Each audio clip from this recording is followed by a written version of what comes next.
Good afternoon and welcome to our webinar on scheduling and employee management. My name's Beth Hendry and I'm going to be taking you through our webinar today.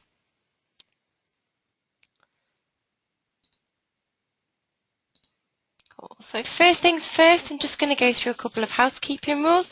So the duration of this webinar will be approximately 30 minutes and there'll be 10 minutes for questions and answers at the end. Questions will be taken at the end of the webinar using the chat box. So if you've got any questions throughout, please feel free to pop them into the chat box and then we'll answer them at the very end. Your speakers must be turned on to hear this webinar. My microphone is on, but everybody else has automatically been muted.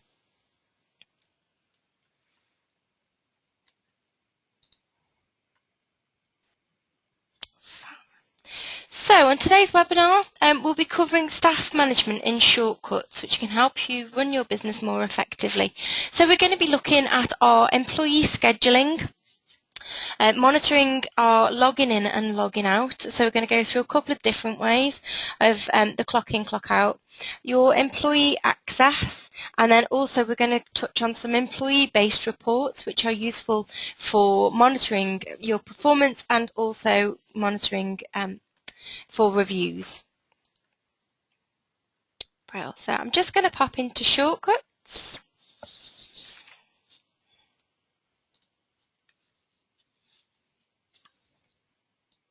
Fabulous. Okay. So the first things that we're going to do is we're going to look through our scheduling. So schedule is really important for our appointment book so that we can see who's booked in and who's not in that day, such as holidays, days off. It's also great for monitoring holidays, sickness, and college as well, so any training. We can monitor all of that through the schedule. So I'm going to talk you through the schedule itself, and for any of you that are on an older version, some of this may be slightly different.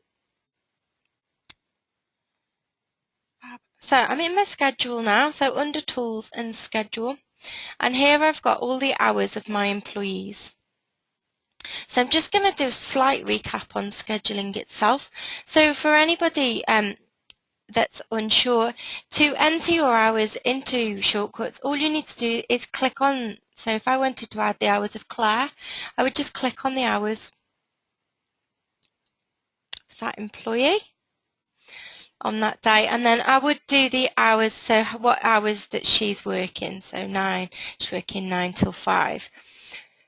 So within the schedule itself, we also have the option to do a break. I'm not sure if many of you are aware of this, but a break is, so if I wanted to run my wages based on the hours that people worked, I can set a break time of, for example, half an hour or 45 minutes, which is a time that I don't pay my employees. So if you don't pay them for lunch breaks, then you can add in a break time, and it will deduct that break time from any hours that it generates. This doesn't feed through to the appointment book, but it's just there. It's more for the payment of hours, if you like, or the working out of hours. You've also got your shift types. So under shift type, you've got holiday, day off, sick, college. You can add to these, and these are all done in the configuration of shortcuts itself. And by marking somebody as a holiday, or if anybody phones in sick, and by marking them as sick, then later on when we look at the reports, you'll see that we can view their hours, so we can see how many hours they've had off sick versus holidays or worked. With the shift as well, we're also able to create what we call a double shift. So if you had an employee that always worked 9 till 12, and then they came back, say, at 2 o'clock, we can create 2 shifts. So I could type that she's working 9 till 12, which is my shift 1, and then I could add in a shift 2, which would be 12 till, so let's say it's 1 till 7. So it means from 12 till 1 she's not working in the salon, and I can block her out, and it just means that no online bookings would be made, and it's also marking it off on the appointment book as well. So for any of you that are unaware of the shifts, that you can do multiple shifts, it's there that all you need to do is just press on the add button and then create the second shift.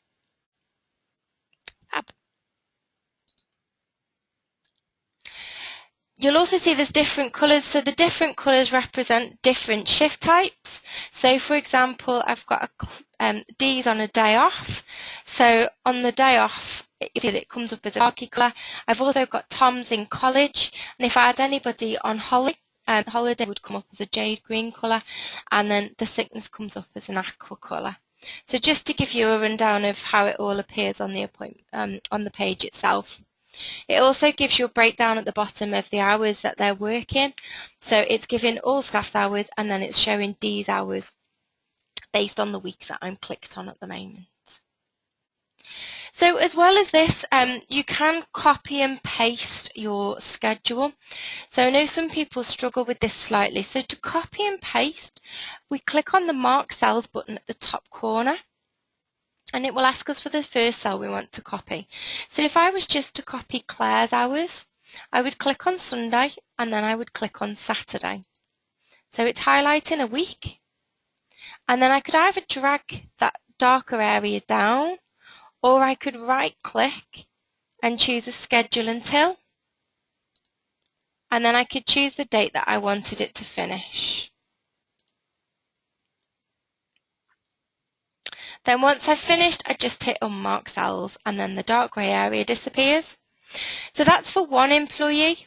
If you're doing it for two or more, you just need to select the Sunday on the first employee and then the Saturday on the last employee. And if you were doing it for everybody, then you can just select mark cells again. And if you click on the dates, so if I do Sunday to Saturday, you'll see that it highlights everybody. And then I just do schedule until, and then just choose the date that I wanted it to finish. So just for anybody that was unsure, or anybody that was struggling or couldn't quite remember how to schedule hours, then that's how you do it. So you just set up your standard week, and then once you've done your standard week, you just need to copy and then schedule it until, and choose when you want it to run to.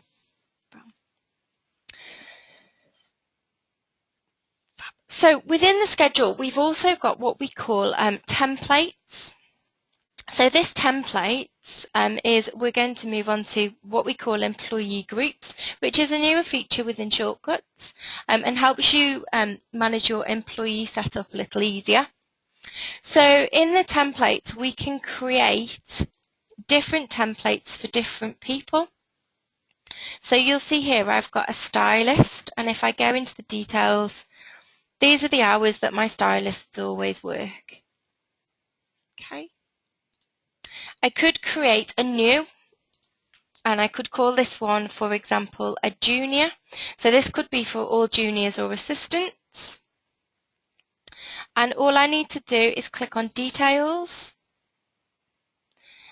and then I click on each day, and I just add in the hours. So for example, let's say we're closed on a Sunday,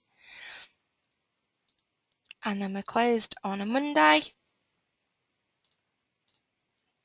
Tuesday they do a normal shift, and then I could say that on a Wednesday they always go to college, and then Thursday is normal hours, Friday is normal hours, and Saturday is normal hours as well. So I set up my standard schedule, so it just means that I can set up, it's just a roster template, so it's just in there should I need to, and then I'll show you the employee group. So if you get a new employee, you can set up a group, so rather than going through and adding in all the schedules, you can use a standard roster template if you like. Okay. So that's how we create it. So that was just in our template option at the bottom of our schedule. And then we just press new to create a new one, or we can click on one and copy it if it's going to be similar and we just want to tweak it slightly. New to create a new one, and then once we're happy, we press the details, and then we just create the hours.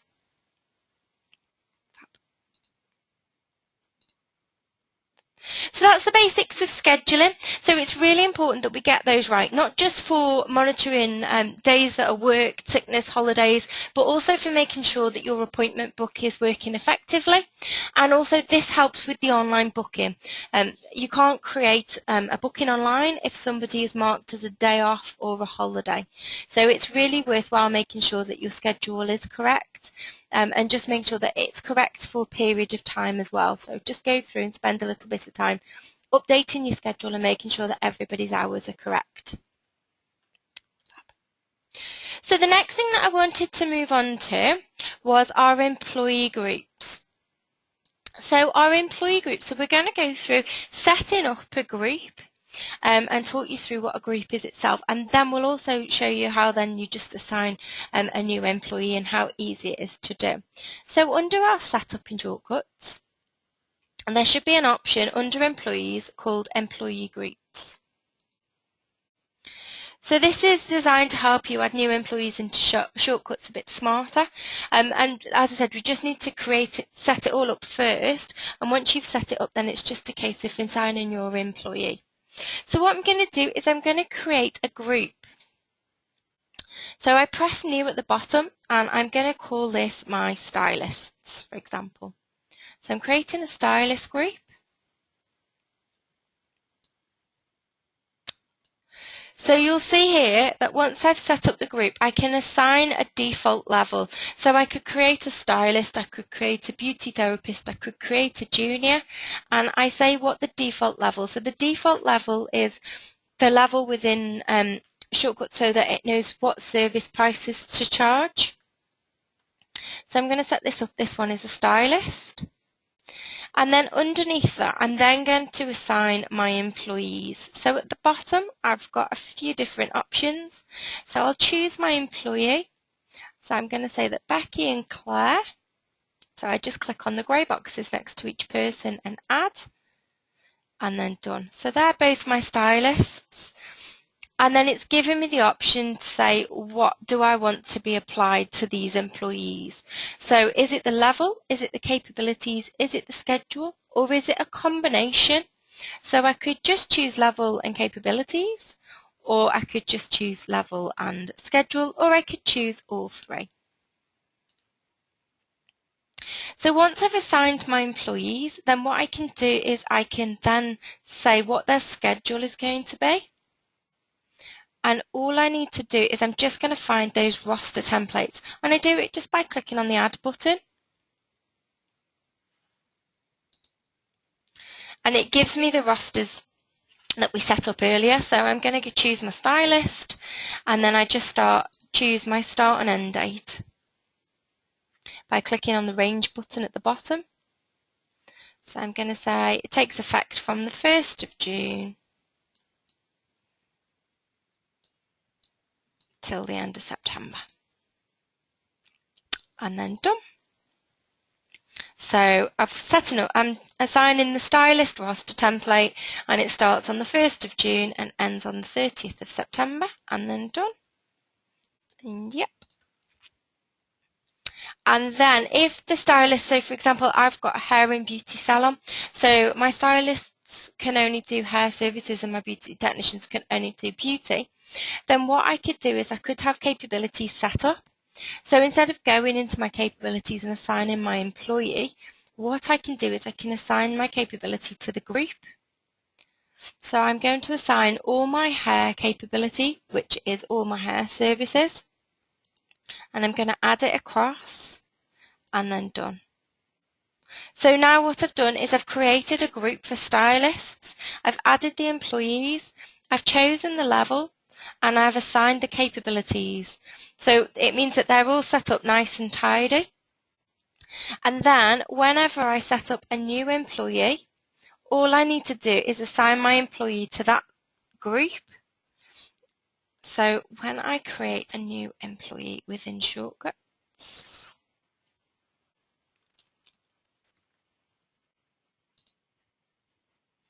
all I would then do is just go, I don't need to set up anything else, I just go into my employee groups and I just add my new employee across, and I'll say I want all of them,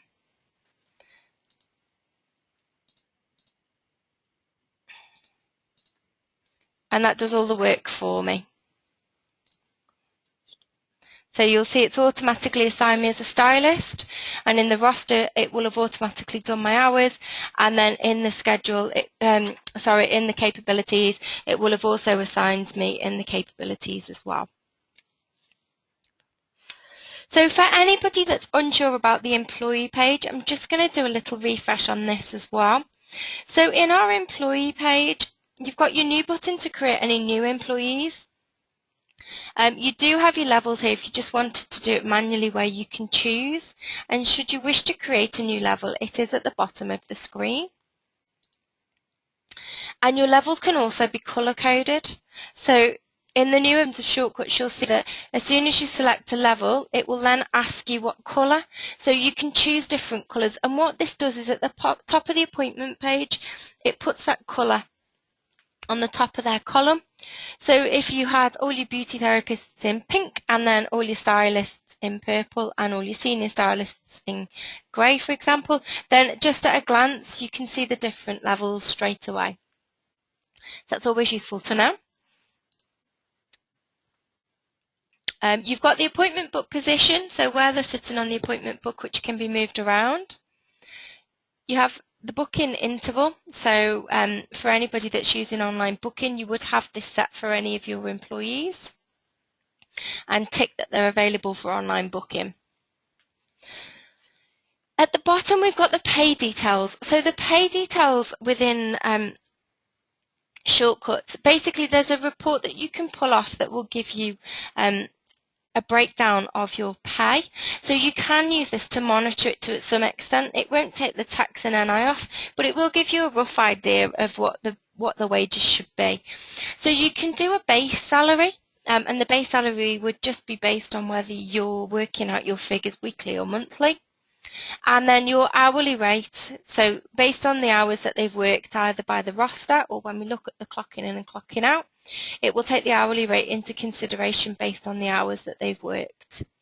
There is also a commission structure within Shortcuts, and if you set this up, you can then assign your commission. So once you've set your commission structure up, which is within the schedule page, then you can assign your commission structure to your employee from here. So we know which commission structure that they're on. You do also have some spaces to put in their contact details. So if there are any, so you can get hold of them, you've got it all on the system, so there's no problems at all having to look around for your phone or any paper books that you might have lying around. So that's our employees themselves and the employee groups. So one of the big things of Shortcuts is the clocking in and clocking out feature.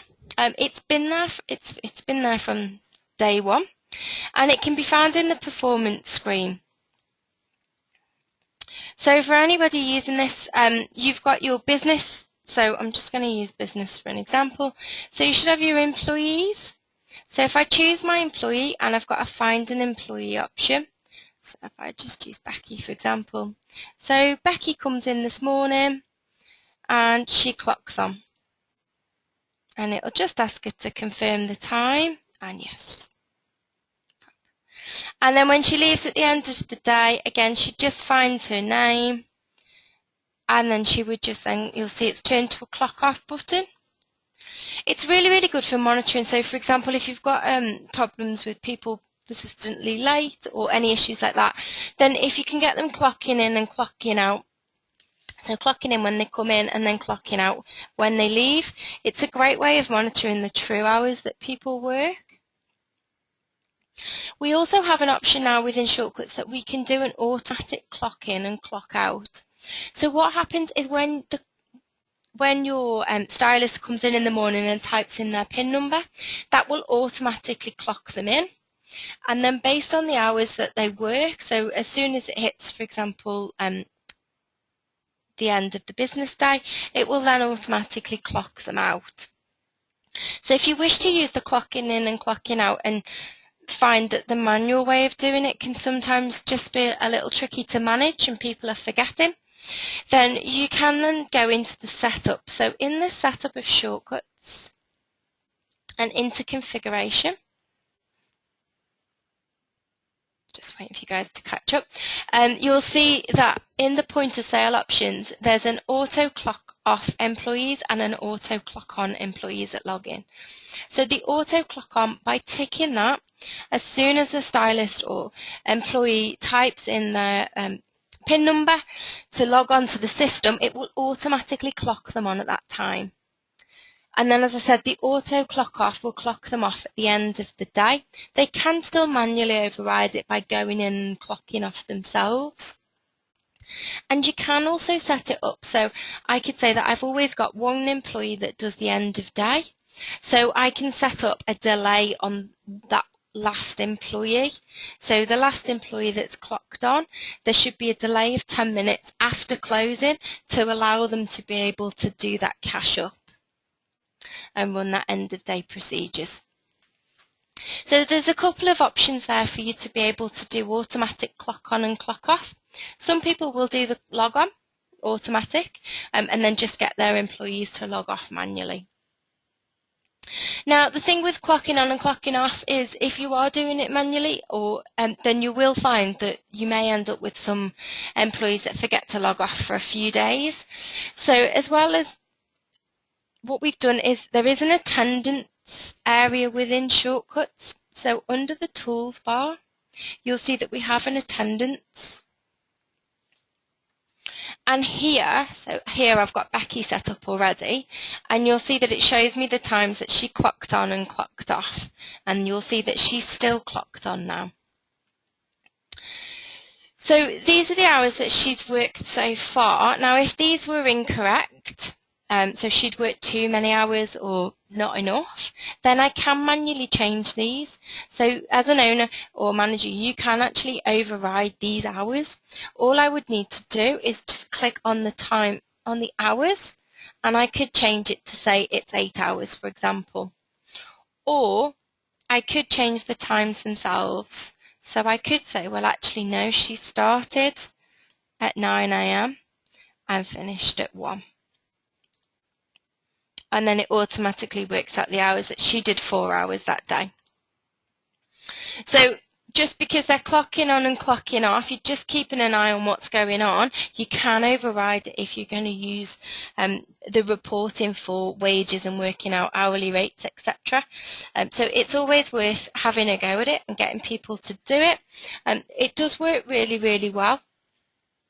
And people that use it love it and say that it works really well for them and gives them a better understanding of who's coming in late, who's logging on, logging off, etc., at what times, or leaving early. So it does give you a bit more of an idea about what's going on in the salon, especially if you're not working in the salon or you're not there all the time.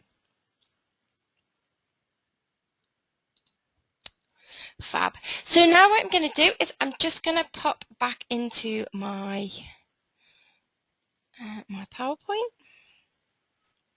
So what I've done is I've created a few reports just to give you a breakdown of data and things.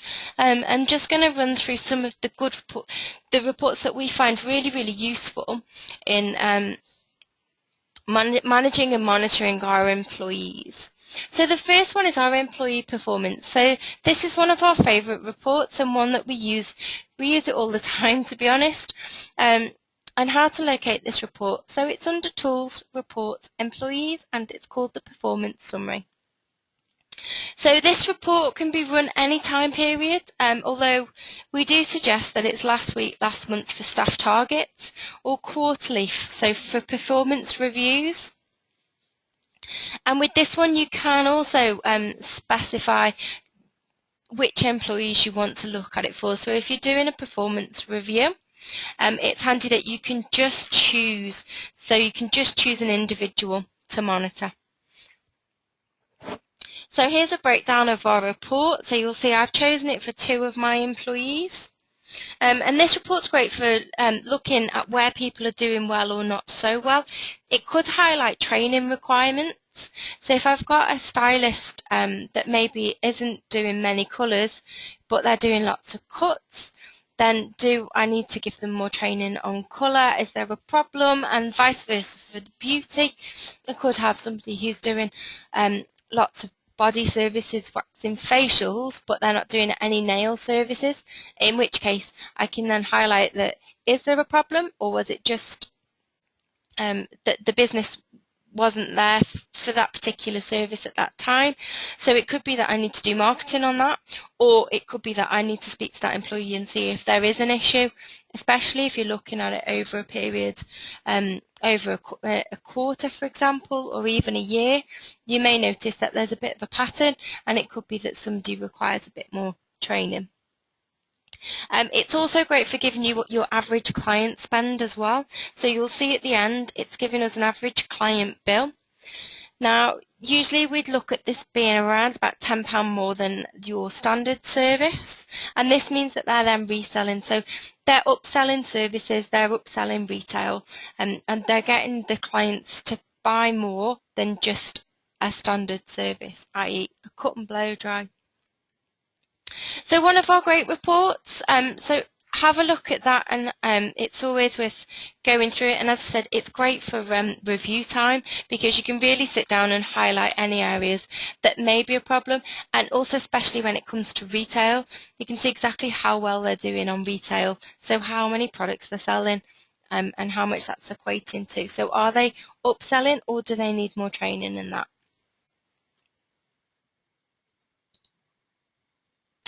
The next report we're going to look at is the employee ranking. So to locate this report, again, it's under Tools, Reports and Employees, and it's called Ranking. So this report, again, can be run for any time period, although we would suggest that the period is last month or quarterly for performance reviews.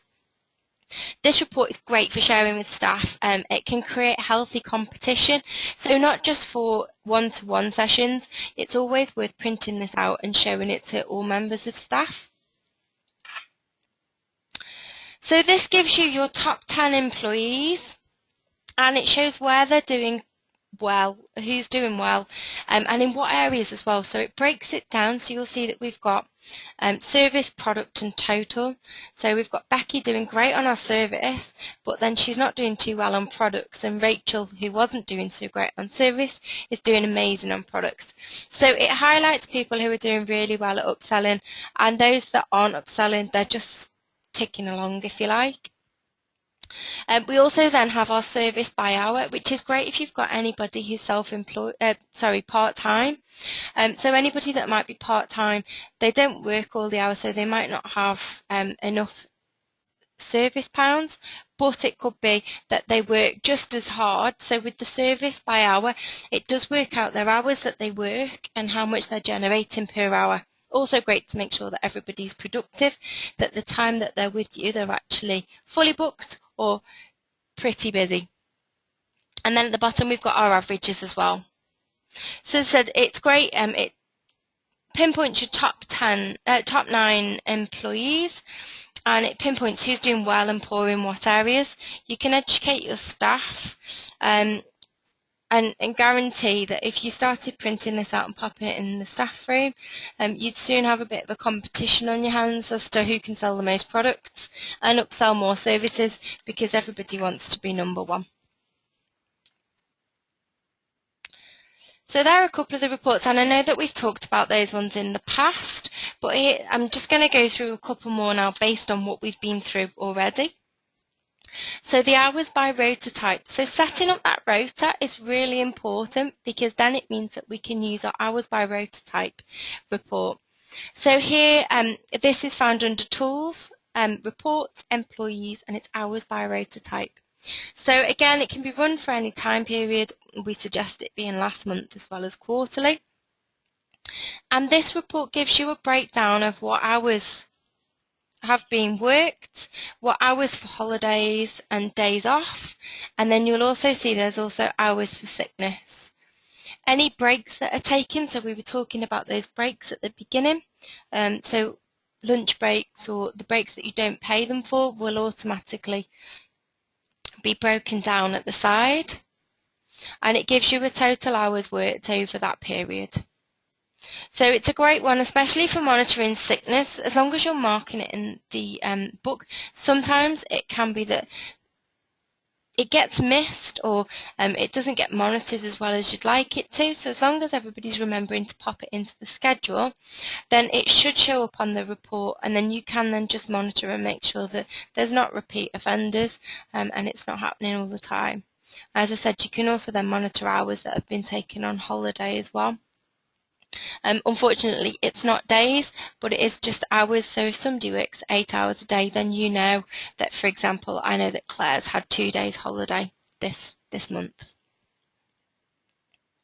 So again, another one, another great one. And also by checking this, you can also see and make sure that the breaks, you've got all your breaks in there, and that's all set up. So when it's calculating the hours, especially if you're going to be using the wages, then it's going to calculate those hours without those breaks, so you won't be paying them for having lunch breaks. So one of our all-time favourites, another one, is our client retention. So again, tools, reports, employees and client retention. This report should always be run over a 90-day period or longer. And this is a great report. I love this report and think it's really, really great for, especially if you are doing performance reviews or sitting down with your employees to get a breakdown of what's going on. So it's basically highlighting how many clients have been in during a period, and then how many clients have returned with the same employee, returned with somebody else, so how many clients we've retained and how many clients we've lost. So for example, if I was looking at this, Rebecca has done 2 clients, one came back with somebody else and we lost one, and Tom, he did 3 clients, and 2 came back but with somebody else and we lost 1 client. So that automatically would get alarm bells ringing because nobody's actually returned back with them. So again, it could just be a chat about incentivizing people to book back in with them, or just again it could be a training area and pinpointing areas that we could improve. So it's great for not just monitoring your employees, you can also just monitor the salon retention as well and just make sure that everything's okay.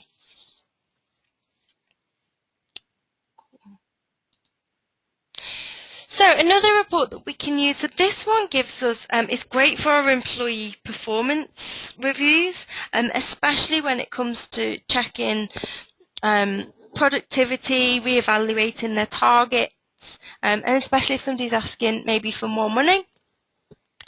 This report will give us a little bit of a breakdown of what's going on, so how much they're bringing in, and it can be run for any time period. Again, last month, quarterly reviews, so it could be quarterly, periodically, it could be every 6 months, etc. So if I show you this report, so this report gives us a breakdown of each employee, and it shows, so services and retail, so everything that they've sold.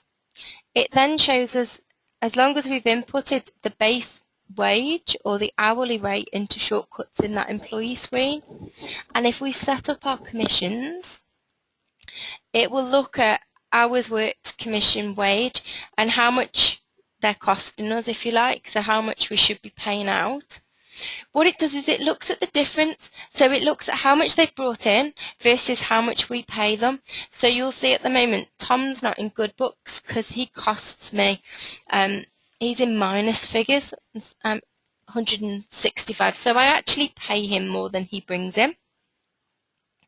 Whereas with some of the others, you can see that Becky, for example, she's doubling her wage, which is excellent. So it gives us a breakdown of exactly who's worthy or deserves re-evaluation of targets, wages, etc., and then those that don't. And again, you can sit down with people and just have a chat with them about what exactly, why it's like this, and what you can do to improve it. So again, it's great to find out who is productive, pinpoint poor performers, and then re-evaluate commissions and targets. Brilliant. Cool. So that's taken you through our employee scheduling and management. So by now you should have a better understanding of the employee scheduling within shortcuts. So monitoring through log in and out, as in clocking in and out, and employee-based reports and employee access. So setting up your employees and making sure that they're nice and tidy and that they will work in the system, also that you can get out the data that you require with those reports. So I'm just going to go and see if we've got any questions whatsoever. Or if anybody's got any questions, if you want to type away.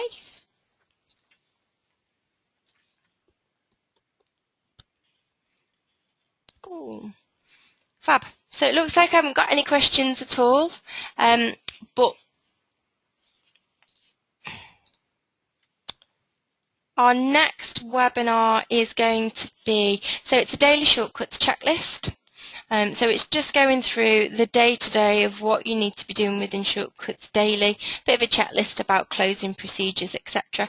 So that's Monday the 23rd of June at 2 p.m. So if you wish to register, there will be an email sent out shortly with a link to sign up, but by all means you can jump onto our website shortcuts.co.uk/webinars. You can sign up, or you can also watch any of the ones if you have missed any.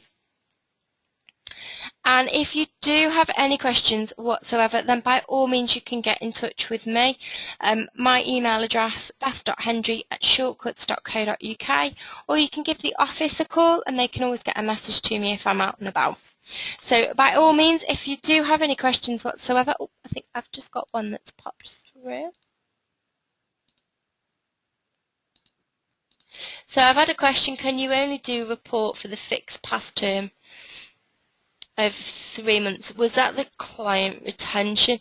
The client retention has to be done over a 90-day period because you need to give people time to return. So it could be done for a longer period, but we would suggest that it's 90 days minimum.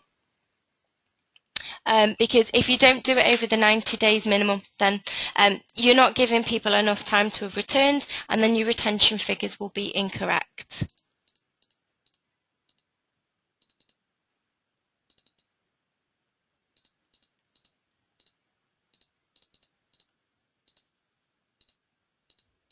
So I've got another question on the labour versus service figures. Does this report take into account VAT? No, it doesn't. All of our reports are VAT exempt. If you wish to show so when you're looking at those total sales, that will be excluding VAT. So you'd add your 20% on top of that. Mainly because we look at all of our reports excluding VAT due to the fact that it's not effectively your money, so we like to take that off. But most of our reports, you can actually look at the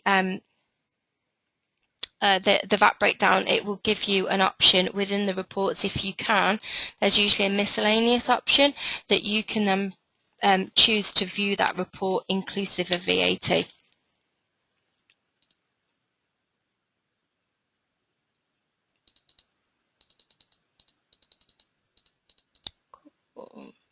So another quick question about running the report today. Oh, the client retention report. What should be the date range? So what I would do is with the client retention, I would be looking at so I'm looking at 90 days. So I look back 90 days, which is 3 months. So if we say that I'm in May at the moment, so my date range that I would be looking at would be from the 1st of November, or would be from the 31st of January backwards. So I'm leaving 90 days after my report dates for the client to have returned. So what you're doing is basically your finish date on the date range that you choose should always be 90 days away. So if I was looking at the report now, 1, 2, 3, sorry, yeah. So if I went from the 31st of Jan, that gives me February, March and April, because we're halfway through May, would give me February, March and April for the client to have returned. If anybody does get stuck on that and does have any questions, then by all means give me a shout and I can always walk you through it or talk you through it. It's not a problem. Cool, and I think that's us done with the questions.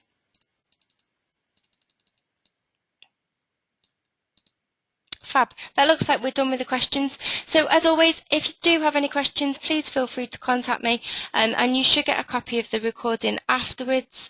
But anything, just give me a shout, and hopefully I'll speak to you on the next webinar. Thank you very much for your time.